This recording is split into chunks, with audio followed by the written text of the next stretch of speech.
அனைவருக்கும் வணக்கம்.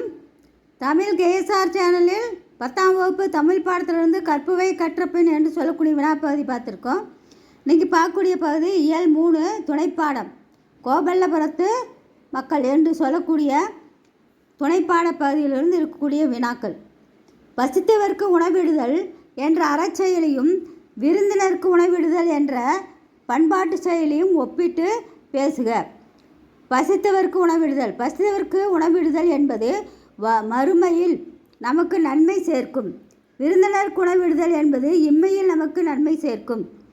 பசித்தவர்க்கு உணவிடுதல் என்பதோர் அறச்செயல். அதனை செய்யும் போதே மனம் நிறைவடையும், உள்ள மகிழ்ச்சி அடையும்.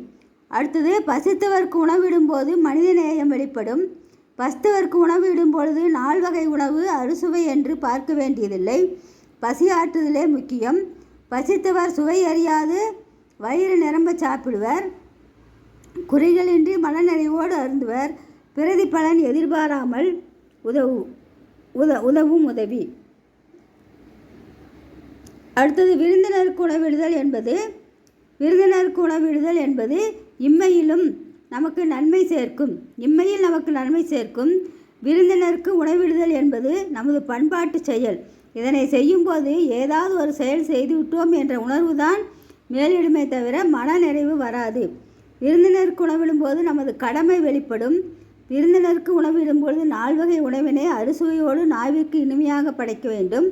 உணவு வகைகள் குறைந்திடில் விருந்தாக அமையாது. சுவையறிந்து சாப்பிடுவர். குறைகள் பேசிய விருந்தினர் மகிமை இழப்பர். பிரதிபலனை எதிர்பார்த்து உதவுவது என்று சொல்லக்கூடிய பகுதி. இதில் 2 உங்களுக்கு கட்டம் கட்டி கொடுத்துருக்காங்க. இவ்விரண்டு உணவிடுதலும் தலையாயது பசித்தவர்க்கு உணவிடுதலே. இதனால் அறம் பெருகும், வறுமை நீங்கும், மனிதநேயம் மலரும். அடுத்தது 2வது வினா, உங்கள் கற்பனையை இணைத்து நிகழ்வை கதையாக்குக.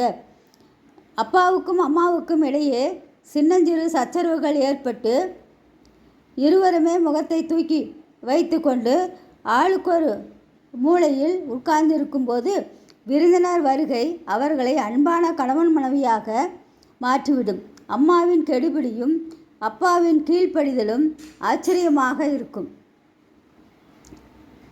விருந்தாளிகள் அடிக்கடி வரமாட்டார்களா என்று இருக்கும். இதில் விருந்தினர் தினம் என்பது எப்படி விடியும் தெரியுமா? காலையிலிருந்தே வீட்டுக்குள்ளிருந்து வாசலுக்கு வந்து எட்டி பார்த்து செல்வாள் அம்மா. திண்ணையில் பேப்பர் பார்த்து கொண்டிருப்பார் அப்பா. கேட்டார், என்ன விஷயம்? இன்றைக்கி யாராவது விருந்தாளி வரப்போகிறாங்களா? என்ன? ஏங்க காலையிலிருந்தே வேப்ப மரத்து காக்கா விடாமல் கத்திக்கிட்டு இருக்கே, பார்க்கலையா?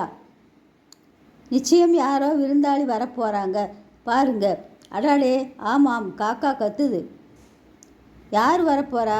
இது பலாப்பழ சீசனாச்சே, உன் தம்பிதான் வருவான் பலாப்பழத்தை தூக்கிட்டு. நாங்கள் ஓடிப்போய் தெருவில் பார்ப்போம். அப்பா சொன்னது சரி, காக்கா கத்தியதும் சரி என்று சொல்லக்கூடிய பகுதி. இதற்குரிய தொடர்ந்து ஒரு கதை நிகழ்வாக கற்பனை கதையாக கேட்டிருக்கு. அந்த கற்பனை கதை அடுத்த பதிவில் பார்ப்போம். நன்றி, வணக்கம், வாழ்க வளமுடன்.